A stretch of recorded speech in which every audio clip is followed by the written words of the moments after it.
Replay, we check out this Karona False God Pinball deck. Who will be the last one standing as Karona bounces around the table? Find out next on Commander Replay. Hey guys, in addition to my TCG affiliate player link, I now have an affiliate link with Flipside Gaming, an LGS from my hometown. You can use the promo code REPLAY to save 10% on your next order over $10. Both affiliate links are in the description below. Welcome back everyone, playing some Karona the False God today. Today's deck list comes to us from GoFundMe supporter Adam. And this is a deck that I actually worked on with him a little bit. Take a look at this opening hand. Ooh, it's a little risky. Check the land count real quick. Land count is 37. 37, okay. I feel good that we can draw a land in the next, like, 3 turns. Let's go ahead and keep. So yeah, this is a Karona pinball deck. We're going to play Karona. We're going to play some things like these vows on Karona, and we're going to watch Karona destroy the table. I'm pretty excited about this. I've always wanted to play a Karona pinball deck, and this is the very first time that I will be doing so. So yeah, can't wait to see how this goes. Now, I do have a legitimate question about whether using the word Karona False God will get this video demonetized, and to that, I do not know. Hopefully it doesn't. But it is certainly a possibility. Ooh, we're going last in the turn order. You guys know how I love that. But yeah, we got some fun stuff in this deck. We got some vows. We got this agitator ant, which goads things. Oh, it's going to be a good time. Also, it turns out a lot of things that are good with Aurelia are also good with Karona. Mask of Memories, Sword of the Animist, any of that type of stuff that cares about like attacking and hitting things, Karona can potentially hit 4 things a turn cycle, which is really good if you want value. Lands for opponent turn 1. It's good news for us. No one's running away with it just yet. All about that life. Sigiled Sword of Valoron. Yeah, there's one I'm looking to test out. Not the land that we're looking for. Not the land. Hopefully next turn. Hopefully next turn on the land. So as we pass here, we'll take a quick peek over at the deck. One thing I did not notice as we were making changes to the deck is that there are 29 3-drops in the deck, which is a lot. Normally I would avoid doing something like that. I'm not saying it can't work here. This is very close to like a Voltron deck, and in some Voltron decks you can have a higher than normal amount of 3-drops. But when we get to the wrap-up, I'm still probably going to try to offload just a few things out of 3 converted mana cost, because we are really 3 heavy. And, you know, eventually at some point in the game, you need things that are just, like, bigger than 3 mana, usually. But it should give us a reasonable amount of efficiency in that, you know, once you're on 6 mana, you can cast 2 cards a turn, which is not necessarily the case if you got a deck full of 5 and 6 drops, which is a lot of the decks that I run. So another little thing to work on for this deck, just to kind of offload this curve a little bit. But it probably will still just have a higher than normal amount of 3-drops, because that's just the way the deck wants to be. Cartographer's Hawk coming into play. Sweet. Talked about this card in another video. Was hoping to get a good look at it, because I really haven't seen it very much. And then it like immediately got blown up by something. So, you know, that was not ideal to really get a feel for it. But yeah, hopefully today. Next, we had Zombie Caller drop down an Expedition map. Yeah, pretty good card. And then land from opponent. Brings it back to our turn. We draw in Shield of the Oversoul. Not the land we're looking for. Come on, land. Come on, land.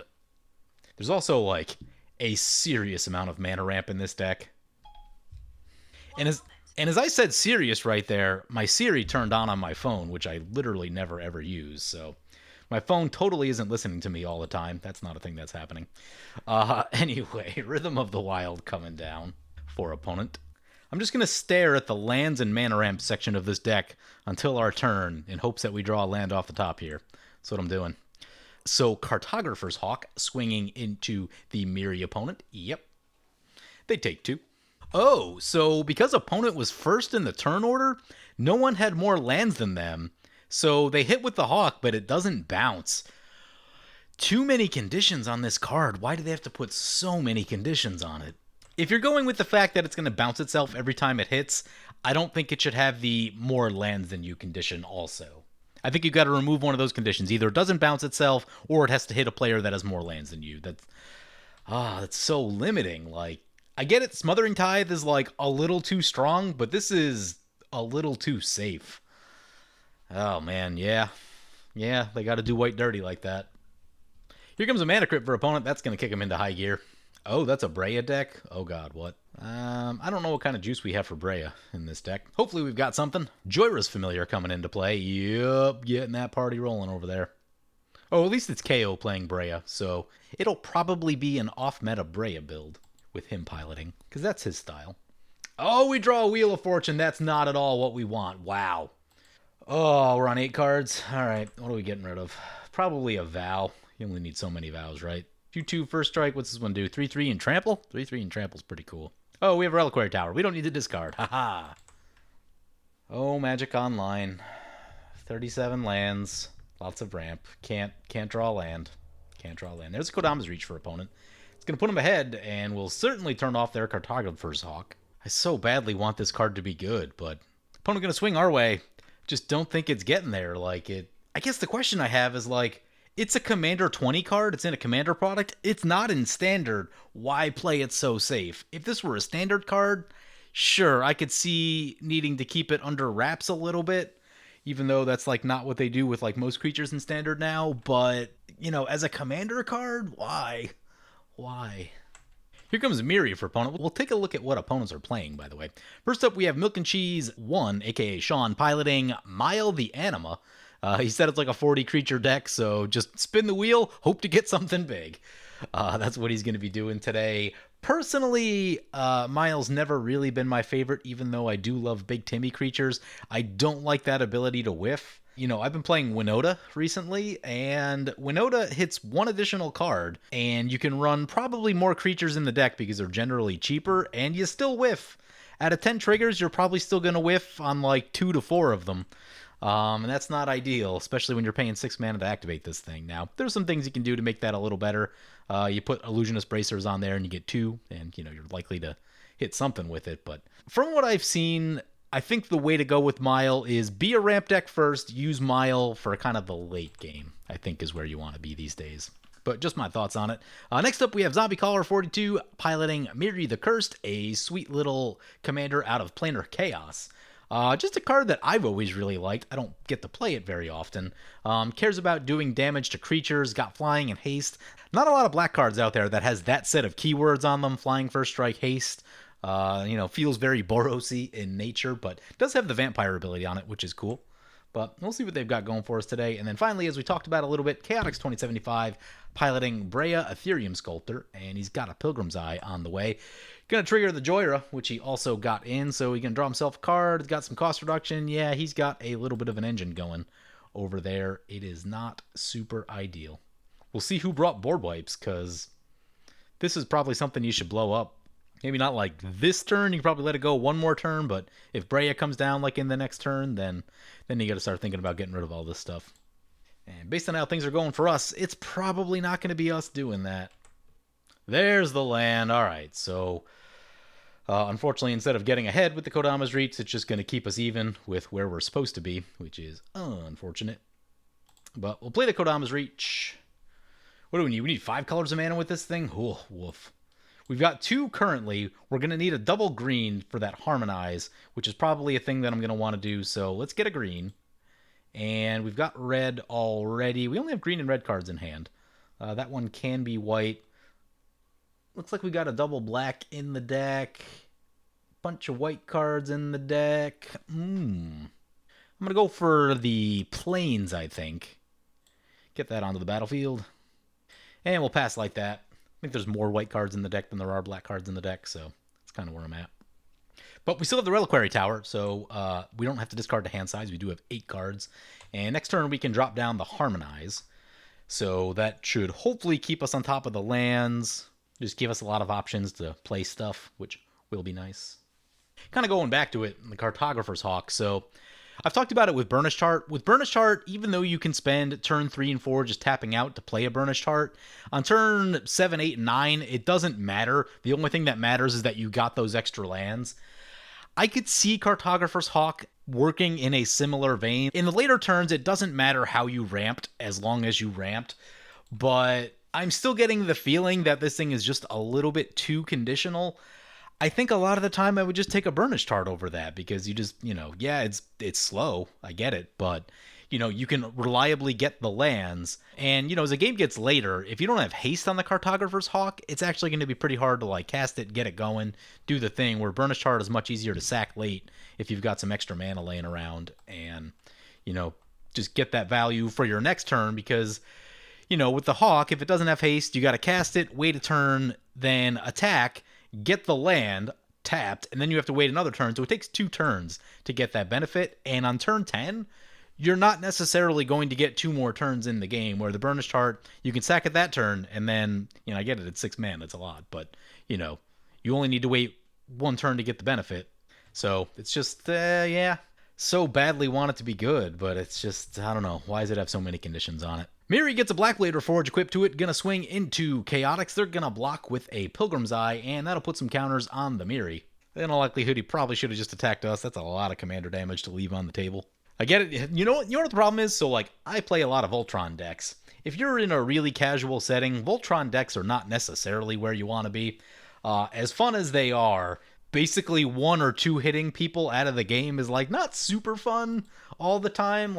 As you get a little stronger and people get, combo-y and stuff like that, sure, it's fine. Take people out when you need to take people out. But if you're just trying to have, a really chill game of Commander, Voltron is not necessarily the deck to bring out. It's kind of the test of, do you have a ton of removal, and do you have it right now? Otherwise, here's 30 Commander in your face.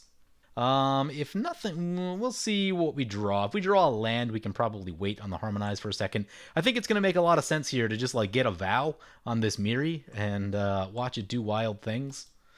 I think that's where I'm at. Actually, the trample one will be pretty funny. We can also play the Agitator Ant, which will goad things, and that will also be a lot of fun. Ooh, that's going to be a Crush Contraband. Gonna exile the Blackblade Reforged and the Rhythm of the Wild. Nice play by KO, making things a little bit less scary. Mirri down to a 4-3, much less scary than it was a moment ago, but if we throw a Vow on there, that'll give it +3 and should make it fairly threatening again. Here's a Thopter Engineer for opponent. Enters the battlefield, creates a Thopter, and artifact creatures you control have haste. Not terrible. It's going to make a 1-1 with haste. Yep. We draw an Embercleave. Not really what we're looking for. How threatening is the table? I think this is the turn to Harmonize. I don't know that we're going to get, another opportunity. After this, we're going to have to, start doing stuff that matters and affecting the board. But right now, let's just Harmonize. Hopefully, we draw a couple lands, maybe a piece of Mana Ramp right here. If we could catch, a Soul Ring on this back half to have that ready to go for next turn, that would be pretty good. Even a Birds of Paradise. Nope, not going to be casting the Birds of Paradise. Only a plane. Ooh, that's awkward. So we do find our next land, but we get more 3-drops. Yep. All right, well, we'll see if anyone wants to wipe the board. Oh, that's a Godsire. You want to know a card's pretty silly? Godsire. I need to play Samut more because I just want to make Godsire tokens. It seems like so much fun. Luxodon Warhammer coming into play. Equips the Warhammer. It's got Trample and Lifelink. Yep, those are good abilities. Going into the Mayael opponent. They've got some reach over there. I don't know if they want to throw their Arasta in front of it. Also, I think First Strike. Also First Strike. Yeah, I don't... No, they're going to block 1. Yeah, might as well soak up a little bit of damage. We'll put another counter on Mirri, though. Don't need to be taking all that commander damage just yet. Mirri's up to 45, 8 commander damage on the Mayael, and it's up to an 8-4. It's got 2 counters on it. Mana Crypt and Inventor's Fair for Chaotix. Maverick Thopterus coming into play. Create 2 1/1 colorless Thopter artifact creature tokens with flying. They will have haste. So got an army of Thopters over there. Potentially a Thopter tribal deck, maybe? Yep, Thopter Squadron. I do believe it is Thopter Tribal. It's a 3-3 with haste, enters with 3 counters. Remove 1, create a 1/1 Thopter. Only do this as a sorcery. Pay 1, sacrifice another Thopter, put a counter on it, activate this only as a sorcery. All right. Sacrifices the Thopter, puts a counter on it, swinging into the Mirri opponent. Brings it back to our turn. Ooh, that's another Cultivate. Yeah, I think that's a thing that we need to be doing. Let us see. So I'm thinking about the Agitator Ant because we want to get a creature into play. Potentially we can goad some stuff. I'd prefer not to take the Mirri hit. But I was also thinking about the Vow. I guess I'm going to go a little bit risky with it. Give me the Agitator Ant. Oh, I don't want to put the Vow of Wilderness. Well, we've got the Mountain in hand. Okay. Yep, okay. So give me the Agitator Ant. Play the Mountain. And put this Vow of Lightning on the Mirri. I want to save the Trample one for when Trample really needs to happen. So I really don't want to, as much as I want to get the cultivate going, I really don't want to take that much commander damage. That is a lot of commander damage. Oh, if we put counters on our thing, it becomes goaded. Yeah, we'll find something to attack with it. We have a Feast and Famine in hand. So make our Agitator Ant a 4/4. Opponents will get to put counters on things if they want to goad their stuff. Let's find out who took the counters. Mirri took the counters. Oh no, that's the Vow. This Thopter has counters on it. And anything over here? Opponents didn't want the counters? Did Mirri take it?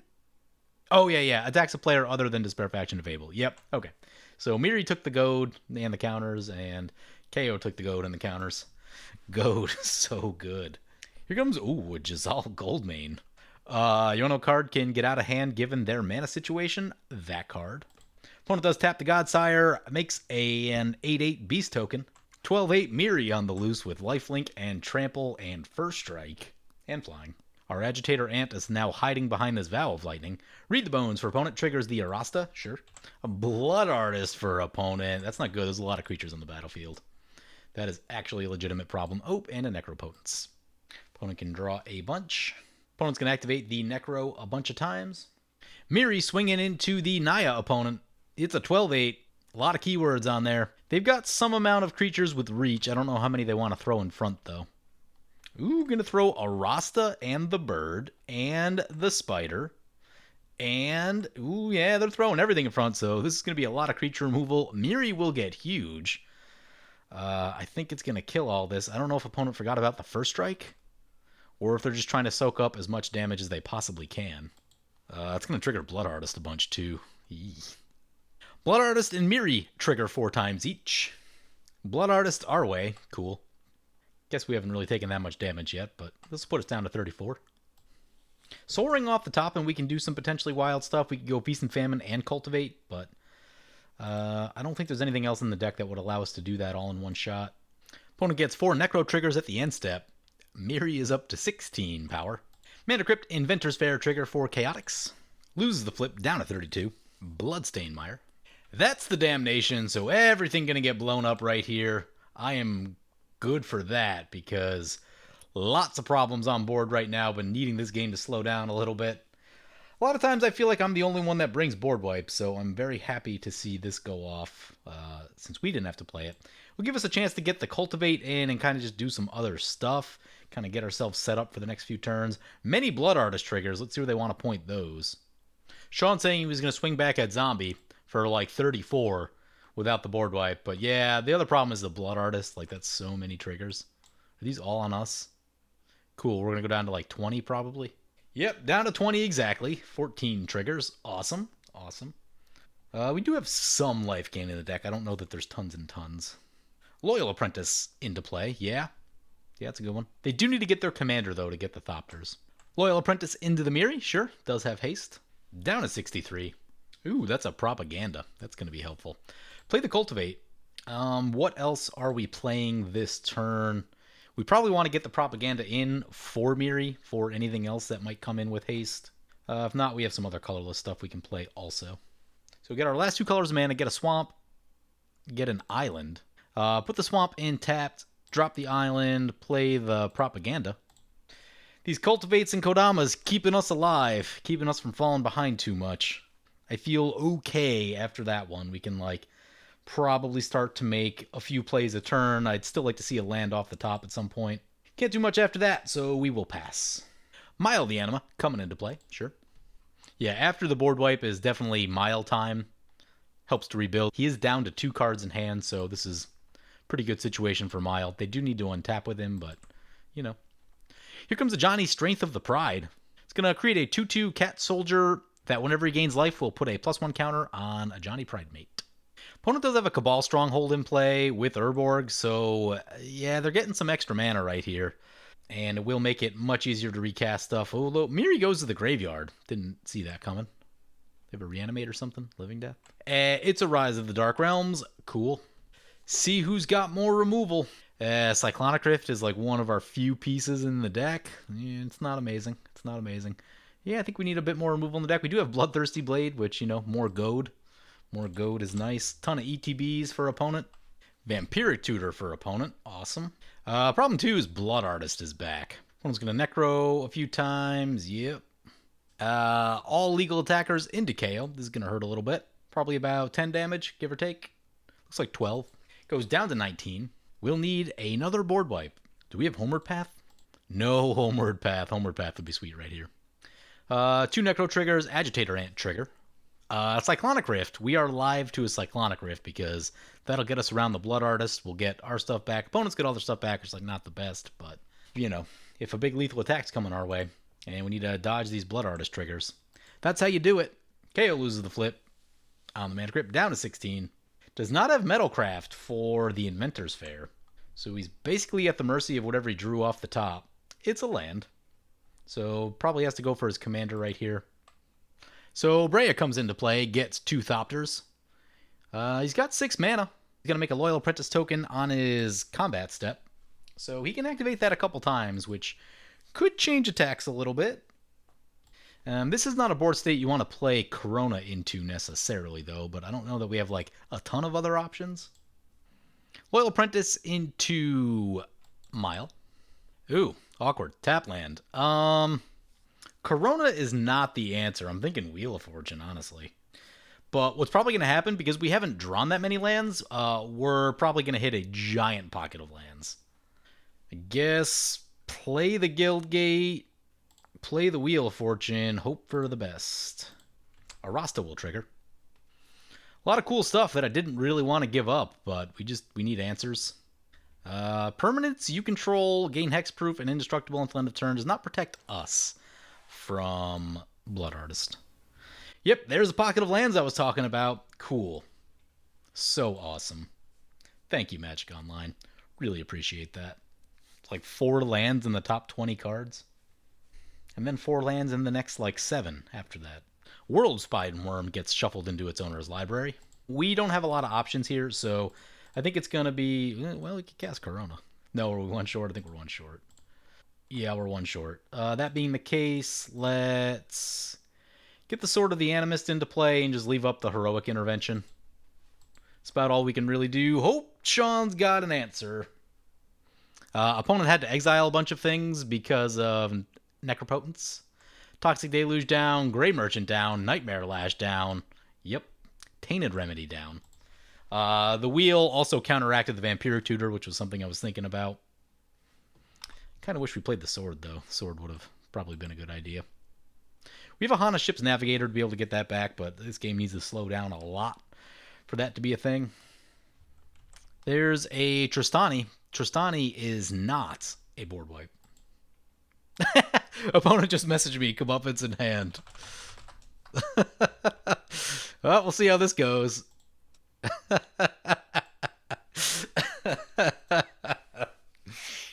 Ooh, Blind Obedience. Yeah, start slowing things down. I like that.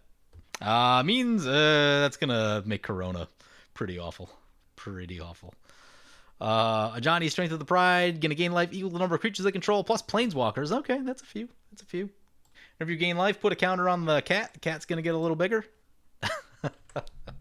I hope this pans out the way that I want it to.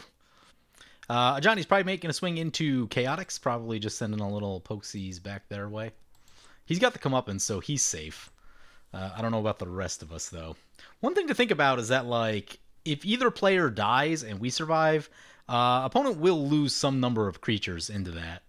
The other hand, though, the Thopters were ETBs, so they will stick around, but the original thing that created them won't. Creature dies, Blood Artist trigger. Blood Artist trigger to Sean. Yeah, okay. Okay. Man, I wish Heroic Intervention protected us also. Need that hexproof. 12 black mana, let's see what they got. Blight Beetle, sure. Creatures your opponents control can't have counters placed on them. Sweet. Equips the Warhammer. Yep. Puts it on Mirri. Krav the Unredeemed. That's a pretty serious magic card.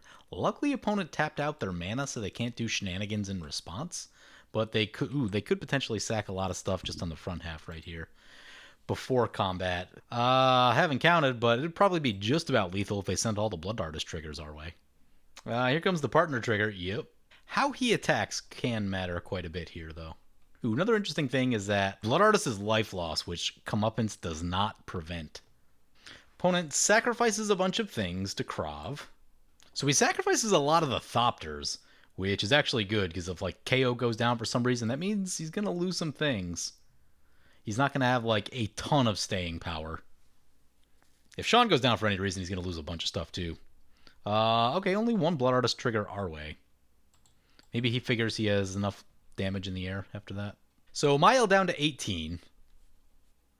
Chaotic's going to use Breya's ability to -4 on the Krav. Unfortunately, still some mana on the stack before the +1 counters resolve. He could like sack out more stuff if he wants to. But that would cut down. Yep, looks like he's going to do that. KO could respond again, but he still has like he still has one more black mana floating, unfortunately. So he's going to go Krav X2 Blood Artist, sacrifices the Blood Artist. Nice. That's the one that I probably would have kept for dear life. Opponent's up to 78, no big deal. Krav is a 10-10. Yeesh. It'll get bigger, I think, when the -4/-4 wears off. KO's got 9 cards in hand, though. Could be removal. He doesn't play as much removal as I do, though. Oh, that's a Soul Guide Lantern. We are going to lose so many cool things if he exiles the graveyards. Comes in, ETBs, gets to exile a card. Goes for this Mana Crypt in KO's graveyard. It comes in tapped, so they can't exile right away. I don't think we have anything to immediately pull stuff out of our grave. It could be a thing to work on. Oh, we have Open the Vaults. Open the Vault's pretty legit. Wouldn't mind seeing that off the top. We don't have a second white source, so no, we have a command tower. Okay. So yeah, we're live to an Open the Vaults off the top. Could happen. Mirri going into Sean. Godsire into Sean. Oh, he's playing it real cool. Maybe he knows about it. Oh, maybe holding him back? Maybe changing his mind? Oh, I was going to send it at the Planeswalker. I think Comeuppance still protects Planeswalkers. I have to double check and haven't read it in a while. Yes, sending the Jazal. Yes. Here's an interesting question. Does opponent actually use it right here? Because, maybe they do. Still an 8/8. They're at 18. Wouldn't really want to take that. Plus the 4. Yeah, that's 12.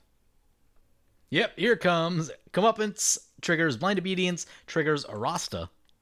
Nice. So all 3 of these will be going down. Is this Planeswalkers? Yep, and Planeswalkers you control. Sweet. This should buy a lot of time. This should buy a lot of time for the board to kind of resettle. And I do like that. Oh no! KO's gonna mana drain the Comeuppance. I wouldn't have done that, personally. Although KO will get a lot of mana. Might have mana drained something before that, like the Krav. KO causing chaos on the table. He will do that. I mean, yeah, I think we should all be working against Zombie right here, but I don't know if KO has a big plan in store also. He's got 8 cards, got decent mana. Not crazy mana, but he'll get a bunch. He'll get 4 off of the mana drain, so should pump him up a little bit, help him do a few extra things. Johnny goes down. Yeah, maybe he really wanted the Planeswalker dead. That Planeswalker can be pretty ridiculous, but he's pretty far off of the large amount of life total that you need to make that work. Unfortunately for Sean, he already declared blockers. One thing with Comeuppance is you should probably do it in the attacker step, just in case it gets countered like that, so you can declare blockers if you need to. But if he's... Well, KO could potentially take him out because he's going to lose, what, 12? Right? Ooh, goes down to 6? Yeah. KO could take him out. Or perhaps he wants to keep him in arm's reach. A card that we're also live to is Mob Rule. Oh, that's a Vampiric Tutor. At the end step for KO and triggers the Arasta. Yep. Does he go for a board wipe? He's probably got to go for a board wipe or his win condition. It's 2 things you're looking at right here. Opponent activates Necro a bunch of times and getting their end step triggers right here. Discarding a bunch of things, which go into exile. Exiles a bunch of lands. Yep.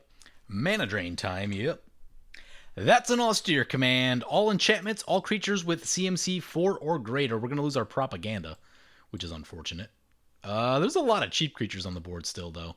I may have just gone all creatures right there, actually. We can Heroic Intervention, which I'm going to do, because I think we need this propaganda to stay alive. A roster will trigger. Opponent's going to make a token with Godsire. Yep. Big creatures will get rid of this Tristani. That stops the life gain. Yep. It's going to hurt a bit. He's going to lose his Breya. A bunch of things go down. Still left with a bunch of tokens, but not nearly as threatening as it was a few turns ago. The Blind Obedience is down, though, which is much more helpful for getting Karona in and doing the thing, getting the sword on there. Tezzeret coming into play. So KO playing table cop this game. Usually it's something that I have to do. It's nice to not be the table cop for once. Though I wish we were a little bit further ahead. We haven't been able to get ahead with the mana at all. Been a problem. Gonna go X0 on the Tezzeret. Mana Crypt's in exile, so I hope he's not looking for his Mana Crypt. Oh, gets a Lotus Bloom. Yep, legit target. Sacks it for 3 mana. Plays Tezzeret Artifice Master. Yep. Oh, right, it makes Thopters. Draw a card if you control 3 or more artifacts. Draw 2 instead. Let's see. 1 artifact. No, I think just the 1. Loyal Apprentice into the Mirri opponent. Changes his mind. Goes no attacks. Yeah, leaving up blockers. His life's a little bit low. He's got Planeswalkers. It's all a thing. It's all a thing. Oh, that's a Damnation. Well, that's interesting. Check out our mana situation. 1, 2, 3, 4, 5, 6, 7, 8, 9. 10 when we play a land. That's exactly enough for Karona and the board wipe, although I don't think we have enough black. Maybe we do. Black. Oh, no, there's an Urborg in play. Yeah, we're good. All right. Drop in this command tower. Play the Damnation.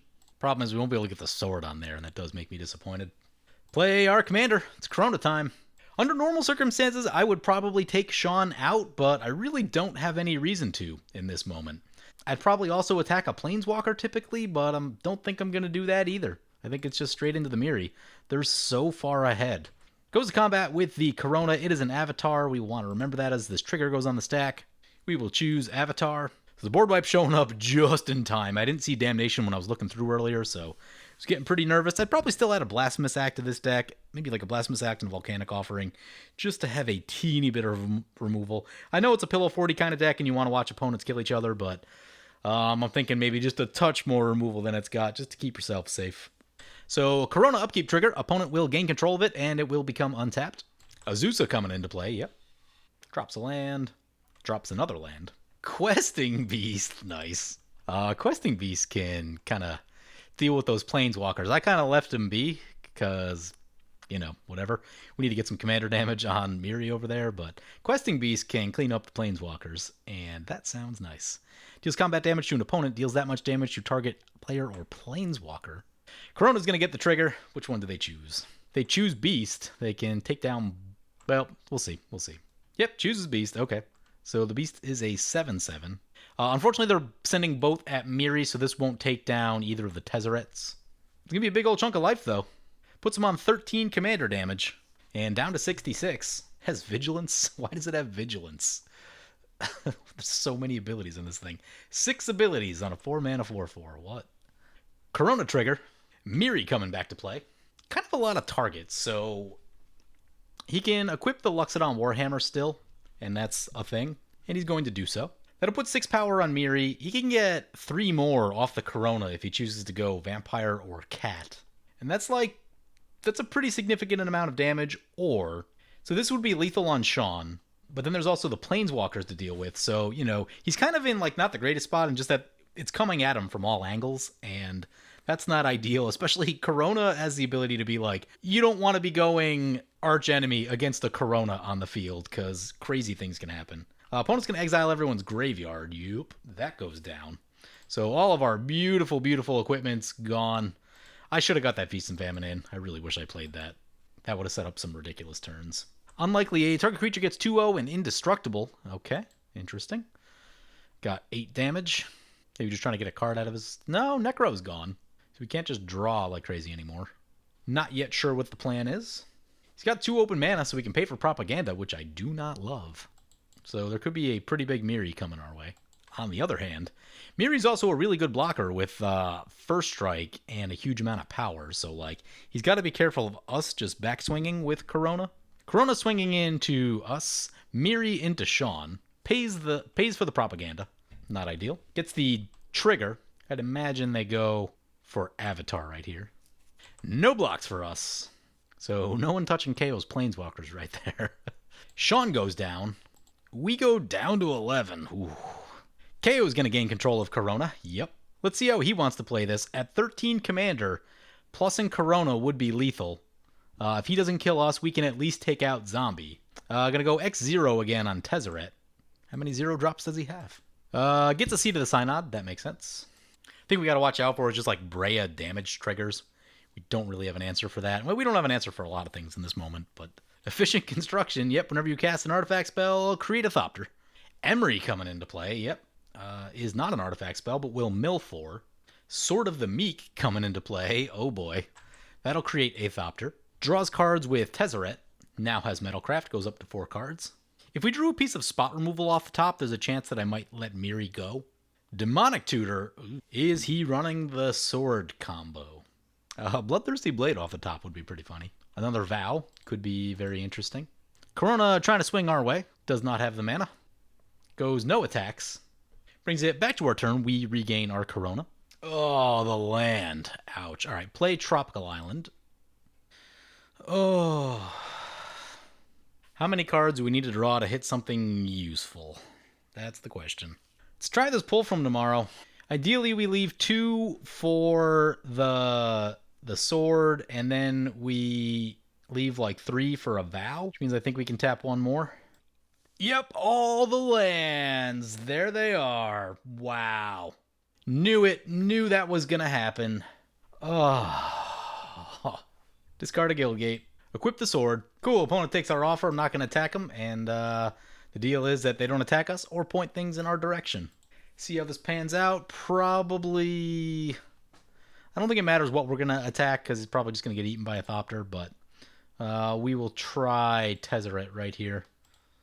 The older one, the original. Sword of the Animus, Karona will trigger. There's a Hall of Heliod's Generosity. Could have used that before all of our stuff got wiped away. Choosing Avatar. Sword of the Animus trigger. Let's get a Swamp. Blocks with a Thopter, yep. Opponent's going to gain control of our Karona, yep. But yeah, I think Sword of the Animus is just incredible for this deck because, you know, should we get to untap, I don't know that we will. But if we do untap, we're going to have a bunch of lands. And this is the kind of thing you want to set up nice and early if you can. You know, if you get 2 to 3 extra lands on a trip around the table, that's huge. That is a lot. There's an Akroma's Memorial. Oh my. KO could die to that. It's 12 plus 3. He would go to 1. He needs 1 more damage. Ooh, interesting too. It's going to be tough for Karona to get in. Oh, that's a Butcher of Malakir. It will have haste. Okay, there's the 1 damage. There's the 1 damage. Wait, he only sends the Karona? Dude, send everything. That's a Swords to Plowshares. He's going to get a bunch of life. Korona's going to go down. We do get a Sword of the Animus trigger. Korona's back to the command zone. Let's get a Forest. Doesn't matter. Get a Plains. Yeah, I would have sent everything right there. You have Flying Vigilance, Haste, Trample. Yeah. Butcher presents a very real problem.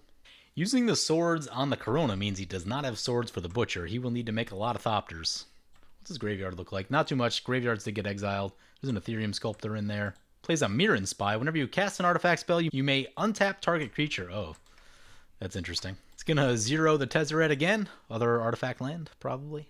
Gets Vault of Whispers. Yep, there's the Thopter Foundry. All right, Thopter Sword. Gonna draw a card, draw 2 cards. Sword Thopter doing its tricks. Gonna Tezzeret's Gambit, draw 2 cards and proliferate. Yep, another land. There it is. Play the Hall of Heliod's Generosity.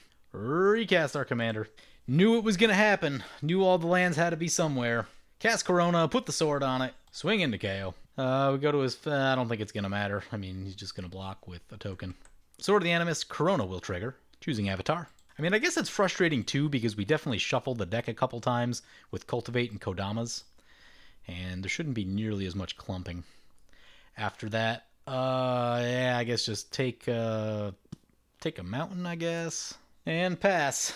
It's pretty much out of our hands now. This is also ideally where you want, like, expensive cards in the deck. We do have a Locust God. That would be super sweet to draw into. Opponent's going to block. Yep.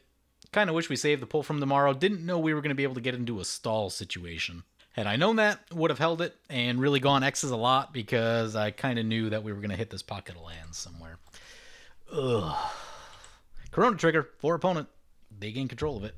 They've got easy lethal on us if they want it, but I don't know. I mean, KO's got Thopter Sword going, so they're going to have to work their way through that. To me, that says send everything in that direction. There's a Helm of Cauldron. Nice. Sir Conrad. Opponent's going to make some more things with Sir Conrad on the stack. He's got lethal in the air if he wants it. Also, if he chooses Vampire, that's going to be 6 additional damage. Going to go for each player mills a card on the Conrad. Yep. Hey, I mean, some chance we could hit something with the Hall of Heliod's Generosity. Nope, it's a birds. We don't need a birds. Does get a damage trigger, though. Mills again. Ghostly Prison is a pretty real card. A lot of mana floating around, though. Getting to the point where Ghostly Prisons by themselves probably not going to be enough. Mills again. Helm of the Host. It's a funny card. That one we can't get back. There's a Rex Sage. And some Lightning Greaves. We're down to 7. We could die to a lot of things. Opponent's out of mana, so they can't attack us. That's cool. So, sends everything KO's way. Karona trigger, Sword of the Animus trigger. Let's get a Plains, I guess. I don't know that there's a card in our... actually, there's one card in our deck that would matter enough to potentially change the outcome here. I think that's Mob Rule. Embercleave might... No, Embercleave's gone. Embercleave is gone. Cyclonic Rift would buy us time. Doesn't fix the problems, though. So, very specific things that we need. 54 cards in the deck. Odds have not been great of drawing things that matter up to this point. The Ghostly Prison in our graveyard doesn't really do it. So, opponent blocks everything on the commander. Still lethal coming in, though. KO goes down to Mirri. A bunch of counters on Mirri. Mirri's going to be huge. Brings back to our turn. Karona trigger. Oh, that's a Heliod. That's not going to save us, though. I accidentally passed through our main phase, but does gaining 6 do anything? No, gaining 6 does not do anything. Mirri is giant. Send it in. Sword of the Animus, Karona will trigger. Choosing avatar. Blocks with Mirri. I've had enough. I'm going to scoop it right here. Our commander goes down. We just don't have plays left. Oh, that was terribly disappointing. I don't think this was necessarily a representation of the deck. There's still a few things we can tweak, but just got really unlucky with the lands. Couldn't draw them early. Being last and then missing a land drop is basically being 2 turns behind everyone, so that's super, super bad. One thing I didn't realize while working on the deck is that there were so many 3 drops. So that situation would have been the time for something more impactful than 3 drops. So yeah, there's still a few things we can tweak on this deck. I would say another board wipe. You saw how quickly our opponent's decks came out there. That's not a thing you want to mess around with. Even with all the pillow forwarding, it's really easy for Ghostly Prisons to go away or people to produce so much mana that they don't matter. I remember looking at this deck with Adam thinking there was a lot of mana ramp in the deck, and we didn't seem to draw it at times that were super helpful. Like, the Cultivate and the Kodama's Reach were basically the things that kept us alive, but we didn't really catch any of our other ramp until much, much later. So this is 13 pieces of mana ramp right there. That's pretty good in my book. We just drew things super awkwardly. Maybe a couple small changes to make right here. Instead of Commander Sphere, Commander Sphere is cool. Gives us all 5 colors of mana. You know what we could use? We could use a Chromatic Lantern. I'm also thinking like white-green Selvala is just a good card to have around. It is another 3-drop. We do need to get rid of 3 drops, so that's a thing. Gift of Immortality is protection, which is nice. One of the problems is there's a lot of auras in the deck, not a lot of creatures, which means you have to get Karona first, and then like try to get this stuff onto Karona. So there's a bit of a timing issue to work out there. I'm going to get rid of Gift of Immortality. We have other similar things that kind of act in that vein as protection. Probably use a few more creatures earlier in the curve, too. I think we definitely want a Sphere of Safety. Additional Form, probably one of the best pieces of Pillow Fort. I'm going to get a Feyburrow into the deck. Feyburrow can make a ton of mana. Adds a 3-drop, though. You know, honestly, we can cut Anguished Unmaking. There's other bigger removal that we can use. Anguished Unmaking is good, but we can use, like, Windgrace's Judgment or Casualties of War type of stuff. I think Marisi could be a nice add to the deck as a nice cheap creature that does nice things. Kind of just want some value creatures also. Feyburrow does help in that department. Hana is decent. I think like a Thaumatic Compass. Just to make sure we don't get stuck. Kind of like we did this game. Also, when it flips over, that protection is super relevant. I might add like a Core Haven to this deck. A little more protection. As cool as Helm of the Host is, I think it's going to be a little bit too slow. That's kind of the, like, if you want to go big, fun, and dumb type of thing, but I don't feel like we're there just yet with this build. Probably use a couple 5-drops. What's a good value 5-drop? I'm going to get rid of Shiny Impetus. I'd probably add a Homeward Path to the deck because you can, like, mess up combats and stuff. Get rid of Evolving Wilds. Drop an Island, I think. I'm going to drop Hana Ship's Navigator. So a cut Hana feels a bit slow. Probably do want another way to get back artifacts and enchantments, though. I haven't figured out the best option for that. We do have Open the Vaults. I'm going to get rid of Reclamation Sage. It's not that it's a bad card, but we just need to like offload 3 converted mana costs a little bit, try to get a little bit more power. I think I'm going to get a Windgrace's Judgment. Ooh, here's a cool card. Treasury Thull. So if they're just thinking about trying to get a few extra creatures into the deck, some things that you could add, I'm just thinking about just like, we have basically no 5-drops in the deck. So Golos and King Kenrith are both very interesting as 5-drops. Give you things to do with mana. I think I'm going to drop this Parasitic Impetus. And I guess I'll drop the Norn's Annex. I've had problems with Norn's Annex where people just pay the life and kill you. And, you know, in this game would have been the same issue. So, anyway, there's a few changes. Probably still needs a bit more removal. I'd still get a Blasphemous Act in here somewhere. Trim down to 3 slots just a little bit. Still pretty high. Wouldn't mind getting rid of a few more. Potentially you can move, like, Phyrexian Arena. Yeah, you can move Phyrexian Arena into some other card draw. Ooh, here's a spicy card. Sublime Epiphany. Although, it does compete with our commander a little bit. Oh, there's a card. Sire of Stagnation's a real card. Sire of Stagnation, another 6-drop, unfortunately. Probably have a few too many of those. But does get the creature count up a little bit, which I think this deck needs to do. Anyway, there's some changes that I think will help the deck out a little bit. Anyway, I'm going to wrap it up there. Having some fun with Karona today. Unfortunately, the hand not super kind to us. If I get time in the future, I'm going to run this deck again, because I just don't think we got a real fair shake at it. You know, the shuffler kind of got us with the lands. It's not super fun. Could have mulliganed out of that probably, but anyway, hope you guys enjoyed the video. As always, feel free to comment, like, or subscribe. Thank you for watching. The 2020 GoFundMe is active. If you want to do one-on-one deck reviews with me, or get one of your decks played on video, be sure to check out the link in the description below. I want to thank my awesome Patreon supporters. We have one new Patreon supporter in Valerie Hendricks. Valerie, you are awesome.